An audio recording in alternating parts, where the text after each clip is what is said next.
En el principio, como es sabido, Dios creó los cielos y la tierra, pero mientras lo hacía debió sentir nostalgia de la nada, según se deduce de la constatación de que en la promesa de ser se esconde la atracción del no ser.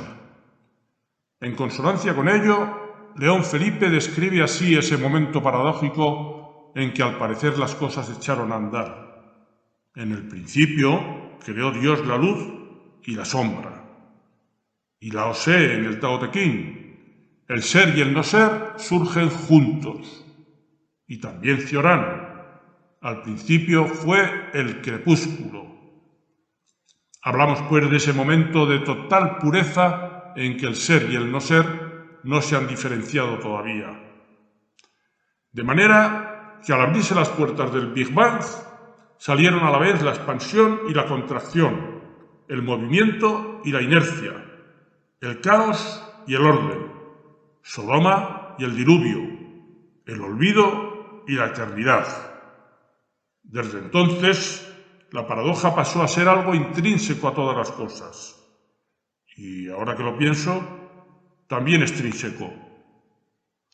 Las tribulaciones de Dios, tan dispuesto a seguir adelante como a volver atrás, finalmente produjeron las formas, al frenar, encauzar y así hacer reconocible lo creado. Porque dice Ortega que la forma es un movimiento detenido. Por eso desde entonces el desapego a la vida engendra un gusto por la rigidez. Comenzamos a ver un mundo de formas rígidas, líneas precisas, contornos muertos. Aunque también es cierto lo contrario, que la infinitud de la vida se insinúa y concreta en una forma, que es un sistema. Y es que toda forma está envuelta en límites.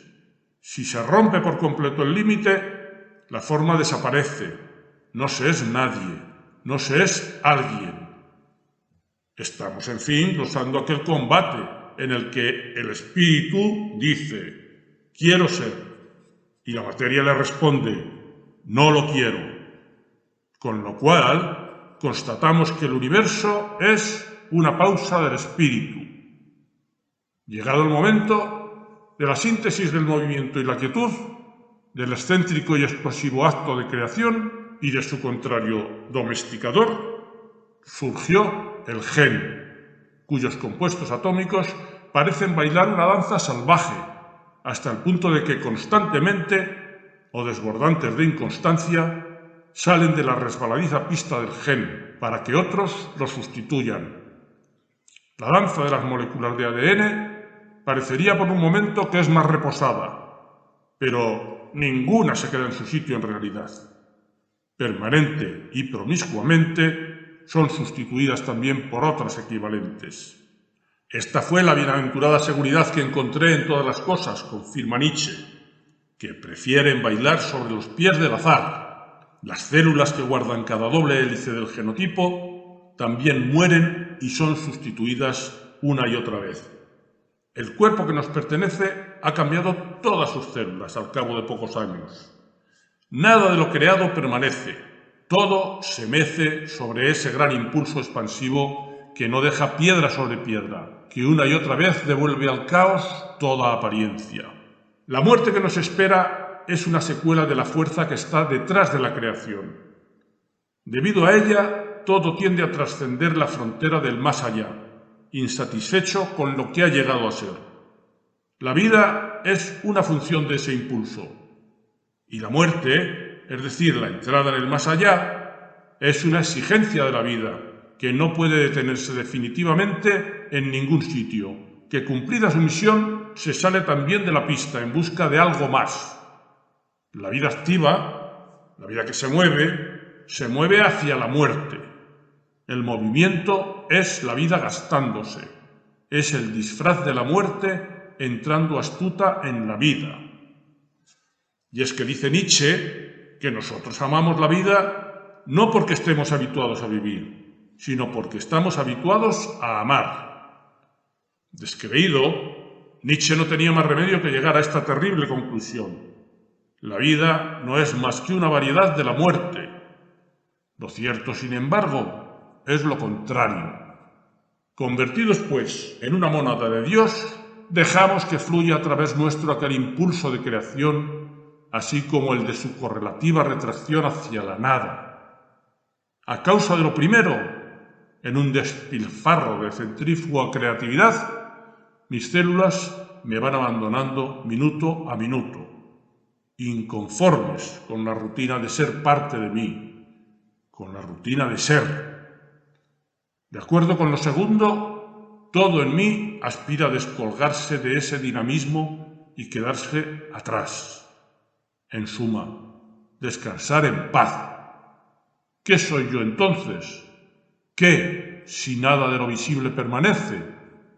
Pues inercia, arquetipo, ordenador de la materia. Soy deseo de permanencia, de quietud. Soy un hijo pródigo, arrepentido de haberse alejado de la casa materna, la nada creadora, lo llamaba Zambrano, para colarse en el Big Bang, gracias al cual, sin embargo, existo, aunque sea circunstancialmente, gracias al cual también soy. Desde una atalaya semejante, observa Lao Tse cómo el sabio ve su persona como algo accidental, y así su persona se conserva. Y Heráclito, su reposo es cambiar. Y Ortega, el hombre no tiene más remedio que aprender a sentirse a la par, mudable y eterno. Bergson decía también que un ego que no cambia no perdura. La conciencia apareció gracias a los instantes de libertad y de pereza, apuntaba Cioran, lo que queda suscrito en este análisis etimológico que hace Ortega. En español, ser viene de sedere, estar sentado. Y en la reflexión de Zambrano, al hombre se le parece haber concedido un tiempo para buscarse y una pausa para reconocerse y reconocer, para identificarse. Se toma conciencia del yo al volver hacia el estado de reposo y retrayendo hacia su potencial estructurador las cambiantes experiencias que constituyen la fugaz materia prima de lo que voy siendo. Mientras esas experiencias se desvanecen, yo guardo memoria de ellas. Yo soy el que recuerda. Soy recuerdo cristalizado. Aunque bien consciente de que de lo que recuerdo ya no queda nada. Nada visible. Todo se va. Solo yo permanezco. Yo, que no soy nada, que solo soy el invisible esqueleto de todo lo que hago o me ocurre, la estructura inmaterial, la pista de baile que atraviesa de paso hacia otro lugar, hacia ningún lugar, toda la materia que en algún instante efímero danzó para mí. En resumen, yo no soy nadie, filósofos, y este es el solo parentesco que tengo con vosotros. O dicho a la manera clásica, polvo somos. Lo que sigue habiendo en mí de creador, de indagador de formas nuevas, es aquella parte de lo que soy que persigue, nostálgica, la estela de lo que se me va. Creo no para irme yo también, sino para intentar retener. La creatividad es un pseudópodo que alargo, inquieto, tratando de abrazar lo que fui para devolverlo a aquel remanso de paz que quisiera para siempre ser. Creo, es decir, dejo de ser quien soy, porque no tengo otra forma de intentar ser fiel a mí mismo que se escapa, que deja de ser y de lo cual me arrepiento. Desde que Dios abrió las puertas a la existencia, no hay otra manera de recuperar la quietud que intentando apresar lo que se mueve, que es todo.